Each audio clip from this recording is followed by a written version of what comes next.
So, yeah. Hi, VOD afterwards. What's this? Twitch fail compilation. The science of the friend zone. Wait a second. I need to know this science. I need to know...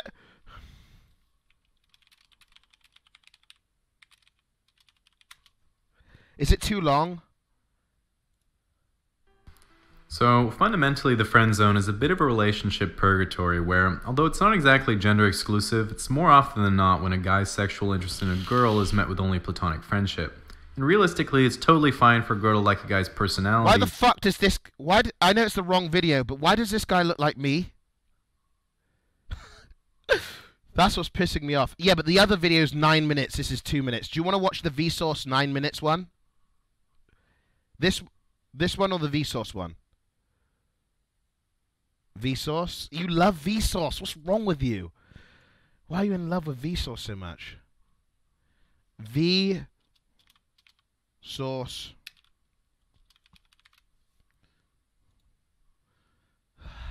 Okay. Hey, Vsauce, Michael. Don't scare me like that, dude. Holy shit. Ready? Hey, Vsauce, Michael here, and today we're going to talk about the science of the friend zone. You know, the experience of liking someone and then finding out that they would rather just be friends with you. Fuck off. Why does it happen? If there's hope of escaping the friend zone, how can it be done? And more importantly, interesting. Should you? The term friend zone was popularized by the TV show Friends on November 3rd, 1994. Okay. In episode 7 of the first season, Joey tells Ross that Rachel likes him, but will never like him. Ross is in the friend zone. Wait, didn't... Sorry to spoil, boys. Cover your ears. Spoiler alert. Spoiler alert. Spoiler alert. Okay. Didn't he get Rachel in the end? There's hope! Now, of course, everything turned out fine for Ross, but we're getting ahead of ourselves. Back when I calculated how much money love is worth, I discussed the feeling of having a crush on someone. Those emotions, the nervousness, the excitement. I don't have any of those. What you feel when you have a crush on somebody is known as limerence. It's exciting to feel butterflies in your stomach whenever you're around somebody. And those butterflies may be caused by the release of adrenaline, which pulls blood away from things like your stomach and toward the muscles where it may be better used. Of course, this can cause the stomach to shut down a bit and become upset. It may also explain why people have a reduced appetite when they feel lovesick. Now, whether you are male, female, gay, straight, everybody can be friend-zoned. And biologically speaking, the root of the friend zone may be Bateman's principle. Bateman's principle. Chat, I don't want to upset you guys, but we are just friends. Sorry, chat. Named after Angus Bateman, the principle states that whenever a species, like us humans, contains two different sexes, each with dissimilar sex cells, for instance, sperm and egg, inevitably, one sex will have to commit more resources to the production of offspring. In mammals, this is especially true. A female can have only a limited number of offspring, whereas a male can have a virtually unlimited number. This causes a biological tendency for one sex to be competitive and for the other to be choosy. The newest episode of Earth Touch's Wild Sex goes into a lot more detail about this, so be sure to check it out. But today, regardless of whether or not reproduction is the goal, the roles of pursuer and pursued have extended beyond the Bateman principle and are now quite hardwired into our culture. No. Because not every pursuer can win, and because not every pursuer is a terrible jerk, some friend zoning is inevitable. It's disappointing when it happens to you, and it's easy to rely on the nice guys finish last excuse. What? But so far, that's not an research... excuse! It's true. It's fucking true. Hey Greek, watch this please. Easy. Fuck off. Fuck off, it's true. I'm gonna... Look, it's fucking true. I do finish last, but look, incels... Well, the definition of incels is because you try to get girls and you constantly get rejected, so you end up thinking the females are messed up and not you. I'm not an incel. Because I like girls, even if they reject me, I don't care. I like girl company. I'm just used to it. I'm just used to it. Can I get unbanned? I just said the N-word a few times. What the fuck is that donation? You just said it a few times. Oh, chat, it's okay. He's only said it a few times. Mods unban him. Hasn't found much evidence for it. What's more likely is that you have idealized the other person as a potential mate, but a neutral observer could tell you that, in reality, the two of you don't have as much in common as you think. This is the argument put forward by Jenna Marbles in her fantastic video. It's called homogamy. We select our mates based on how similar they are to our own personalities, interests, and ideals for the future. And so when someone is friend-zoned, it's often not because they were too friendly or too much of a nice guy. Instead, it's often just run-of-the-mill incompatibility.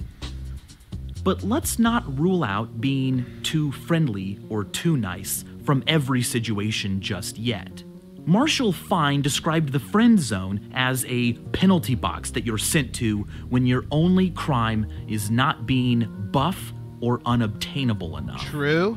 Buffness falls into homogamy. It's about what someone else's interests are and what they want from a mate. But what fascinates me is the part about being unobtainable. Why would being available and present and friendly make you less attractive? And why would being kind of a jerk, too cool, aloof, or hard to get make you more attractive? Well, Robert Cialdini calls this the scarcity principle. Oh, cool. We desire things that are difficult to obtain because we don't like to have our freedom limited, and we act before it can be. This happens all the time in business, and it's equally true when it comes to attraction. Oh! Look. Look. So fucking boring now. It's unbelievable. I ain't gonna play cat and mouse all day, ladies. WTF. Whoa! Marksman! Poggers! Dum dum dum dum dum dum. Thanks for the subs! Did you get lucky? I don't know what that emote's called. What's this emote called? If you got lucky, then congratulations. If you don't get lucky, then what can I say, mate? Mox, you just have to keep on gifting until everybody in this channel's got a sub. Seeing the scarcity effect yourself is often cited as a possible escape route from the friend zone. Make yourself less available and see if your crush responds. Or try using the Ben Franklin effect. Benjamin Franklin wrote about how he was able to form relationships with other people by asking them to do things for him. The theory is that by doing favors for you, cognitive dissonance occurs in the person's mind. Why would they be doing favors for you unless they liked you?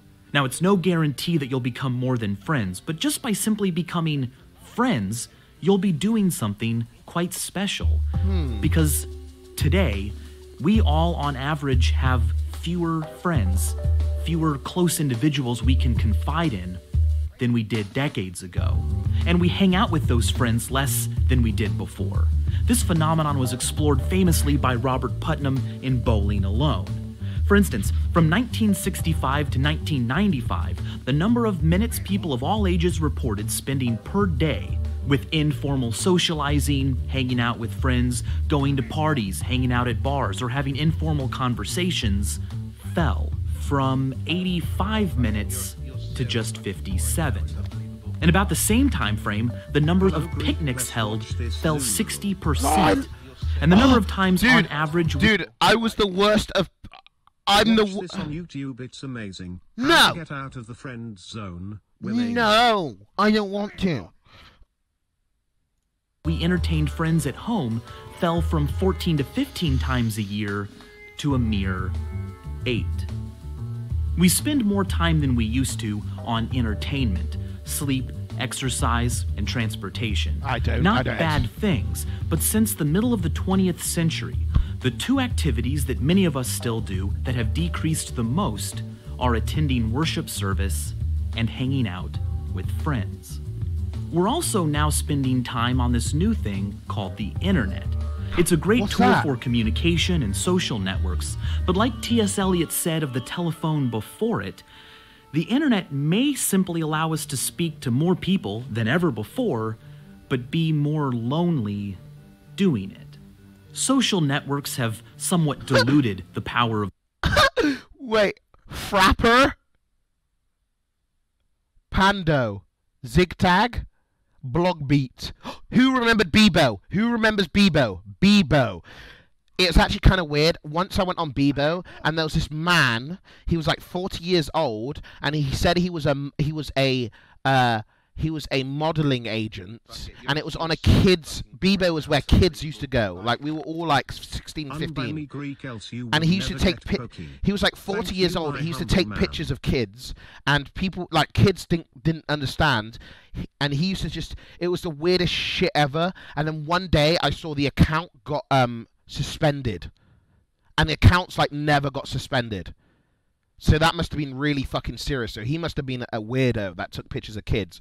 And I can remember this girl, we used to give love. So Bebo, who can remember Bebo? Anybody in here can remember Bebo? Love you, weak smile. It's called Bebo. Bebo social media. But anyways, every day you could give somebody one heart, one love. And all the girls used to have like, it was ridiculous. All the girls on there used to have like hundreds of hearts. I had like 5 hearts. And a girl gave me a heart from my school. And I was like so shy because I didn't understand. I was like, oh my God, what does that mean? Does she like me, or does she feel sorry for me? Does she feel sorry for me? Does she like me? And I came in and I said, thanks for the heart. And she gave me a hug. Apparently my name is racist. I said, thanks for the heart. She went, no problem. And I realized right then she gave me her pity heart, and she wasn't interested at all. She just felt bad for me. But she did give me a hug though. It was just nice. Because it was sad, man. I was on the fucking website before everybody else, and I had no fucking hearts. But as soon as she gave me the heart, it was crazy. She like set a trend. Like I started getting hearts from everybody. Then it was like heart here, heart there. I was pumped. And then we used to use MSN to talk. And MSN was the coolest fucking thing ever. We used to fucking talk on MSN all fucking night. And we was like, it was insane. Like I was like talking to like 5 people at a time. I was like networking in school. I was like talking to this person. I couldn't spell very well, but I managed to like string a few words together. But it was good. MSN was a shit, dude.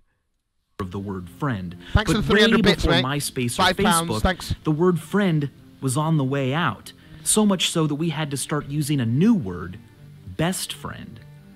Robert Wuthnow cautions that on the internet, what feels social may be less of a way for us to focus on actual interpersonal relationships, and instead more of a stage for us to focus on ourselves in the presence of other people.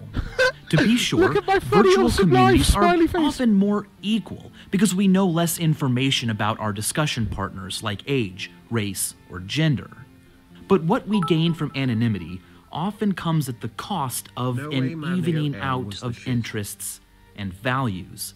I can retreat from real-world conversations and hide within niche communities online where everyone thinks like me and generally shares my worldview. It's called cyber balkanization. It's when online interactions provide a lazy environment, free from actual discussion and outside views, whereas the real world often forces us to deal with a greater diversity of interests and values. Yeah, we fucking don't have any values because here. we choose mates that are so similar to ourselves, this vital exposure to new, honest ideas often has to come from friends. a resource that is diminishing in our society. And so, although it's disappointing to be friend-zoned, in a way, it might be where that other person, and all of us, actually need you the most. And as always, thanks for watching. I actually don't have much in common with many streamers. I'll be honest. This is a really interesting video. Like, this is a good fucking video. No wonder it's got 9 million views. It's a good video. This actually brings up an interesting topic. Not many streamers on Twitch TV I can relate to. Like the only thing, if Forsen I like, Boaty I like, Mitch I like all these boys and girls, obviously, and I like Doc, but the only thing I can relate to them is streaming on Twitch.